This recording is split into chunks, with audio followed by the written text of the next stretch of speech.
sir ಹೇಳಿ ಹೇಳಿ ಶಾಬಾಜ್ ಅವರು ಹೇಳಿ ಮೇಡಮ್ ಅವರ ಇವರು ಹೇಳ್ತಾ ಇದ್ರು ಈಗ ಇದೆಲ್ಲ ನಾವು ಪಾಲನೆ ಮಾಡಬೇಕು ಹಿಂಗಿರ್ಬೇಕು ಹಿಂಗಿರ್ಬೇಕು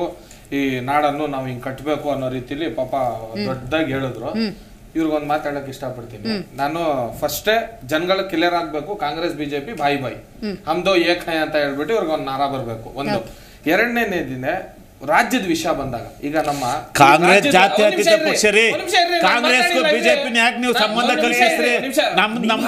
ನಮ್ಮ ಐಡಿಯಾಲಜಿನೇ ಬೇರೆ ಬಿಜೆಪಿ ಯಾಕೆ ಕಂಪೇರ್ ಮಾಡ್ತೀರಿ ಕ್ಲಾರಿಟಿ ಕೊಡಿ ನಮ್ಮ ಬಿಜೆಪಿ ಯಾಕೆ ಕಂಪೇರ್ ಮಾಡ್ತೀರಿ ಜಗಜಾಂತರ ವ್ಯತ್ಯಾಸ ಇದೆ ಏನ್ ಗೊತ್ತಾ ಈ ಡೆವಲಪ್ಮೆಂಟ್ ಅಂತ ವಿಚಾರ ಬಂದಾಗ ಈ ಮೂಡ ಅನ್ನೋದು ಮೂಡ್ ಬಂದಂಗ್ ಮಾಡ್ಬಿಟ್ಟವ್ರೆ ಆಫೀಸರ್ಗಳನ್ನ ಹೆಂಗ್ ಬೇಕಾದ್ರೂ ಉಪಯೋಗಿಸ್ಕೊಬಿಟ್ಟವ್ರೆ ಇವ್ರಿಗೆ ಉತ್ತರ ಕೇಳಿ ಅಂದ್ರೆ ಆ ಕಡೆ ಕೈ ತೋರಿಸ್ತಾರೆ ಅವ್ರಿಗೆ ಉತ್ತರ ಕೊಡಿ ಅಂದ್ರೆ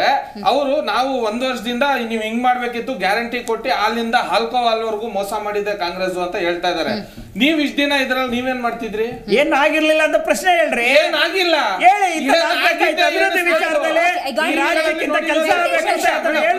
ಏನ್ ಗೊತ್ತಾ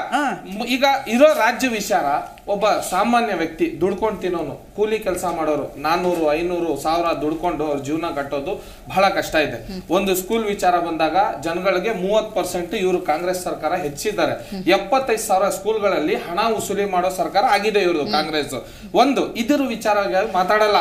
ಮಾತಿದ್ರೆ ನಾವು ಹಿಂದೂ ಮುಸ್ಲಿಂ ಅಂತೀವಿ ಈ ನಮ್ಮ ರಾಜ್ಯದಲ್ಲಿ ಗಂಗಾ ಚೌಡ ಚಾಲುಕ್ಯ ರಾಷ್ಟ್ರಕೂಟ ಹಕ್ಕಬುಕ್ಕ ಗಂಡುಗಲ್ಲಿ ರಾಮ ಕೆಂಪೇಗೌಡ ಹೈದರಲ್ಲಿ ಟಿಪ್ಪು ಬುಲ್ಲಕೇಶಿ ನುಪ್ಪುತುಂಗ ಶಾತವಾದ ಅತಿಮಾಬೇಗ್ ಚಂದ್ರಗುಪ್ತ ನಾಯಕ ಬೆಲ್ಲವಡಿ ಮಲ್ಲಮ್ಮ ಕುವೆಂಪು ಕಾರ್ನಾಡ್ ಕಂಬನ್ ಅನಂತ ಮೂರ್ತಿ ಗೋಕರ ಶರಣರ ದಾಸರ ಸಂತರ ಮನಿಯರ ಜನಪದರ ಸಾಮಾನ್ಯರ ಹೆಮ್ಮೆಯ ನಾಡು ನುಡಿ ಕನ್ನಡ ಅನ್ನೋದು ಇವ್ರು ಮರ್ತ್ ಬಿಟ್ಟಿದ್ದಾರೆ ಇವ್ರಿಗೆ ಇದನ್ನ ಜ್ಞಾಪಿಸ್ಬೇಕು ಯಾಕಂದ್ರೆ ಇವ್ರ ಅಧಿಕಾರ ಇವ್ರಿಗೆ ಬಂದ ತಕ್ಷಣ ಇವ್ರು ಏನ್ ಮಾಡ್ತಾರಂದ್ರೆ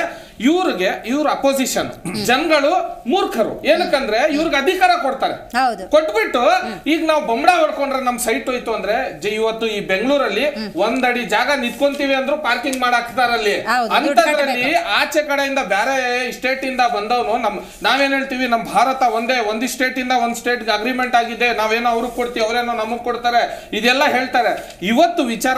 ಈಗ ಬಂದಿದೆಯಲ್ಲ ಈ ಮೈಸೂರು ಡೆವಲಪ್ಮೆಂಟ್ ವಿಚಾರದಲ್ಲಿ ಹಗರಣ ಆಗಿದೆಯಲ್ಲ ಇದಕ್ಕೆ ಮುಖ್ಯಮಂತ್ರಿ ಇಲ್ಲಾಂದ್ರೆ ರಾಜೀನಾಮೆ ಕೊಡಬೇಕು ಇಲ್ಲ ಅಂದ್ರೆ ಸಂಪೂರ್ಣವಾಗಿ ಅದ್ರ ಮಾಹಿತಿ ಕೊಡಬೇಕು ಇಲ್ಲ ಅಂತ ಹೇಳಿದ್ರೆ ಈಗ ಬೈರತಿ ಸುರೇಶ್ ಅವರು ಹೇಳ್ತಾರೆ ಒಂದ್ ಸ್ಟೇಟ್ಮೆಂಟ್ ಅಲ್ಲಿ ನಾವು ಅದಕ್ಕೆ ಇನ್ವೆಸ್ಟಿಗೇಷನ್ ಎಲ್ಲ ಮಾಡಿಸಿದೀವಿ ಮನೆಯಲ್ಲಿರೋರು ನೀವೇ ಮನೆಯಲ್ಲಿ ಆಫೀಸರ್ಗಳು ನಿಮ್ದೇ ಮನೆ ಹೊರಂಗ ಆಚೆ ನಿಲ್ಸಿರೋ ವಾಚ್ಮೆನ್ ನಿಮ್ಮವನೇ ನೀವ್ ಹೇಳ್ತೀರಾ ನಾನು ಇನ್ವೆಸ್ಟಿಗೇಷನ್ ಆಗ್ಬೇಕು ಮೋಸಗಾರರ ಕೈಲಿ ಇನ್ವೆಸ್ಟಿಗೇಷನ್ ಹೇಳಿ ಉತ್ತರ ಕೊಡಿ ಇದಕ್ಕೆ ಈಗ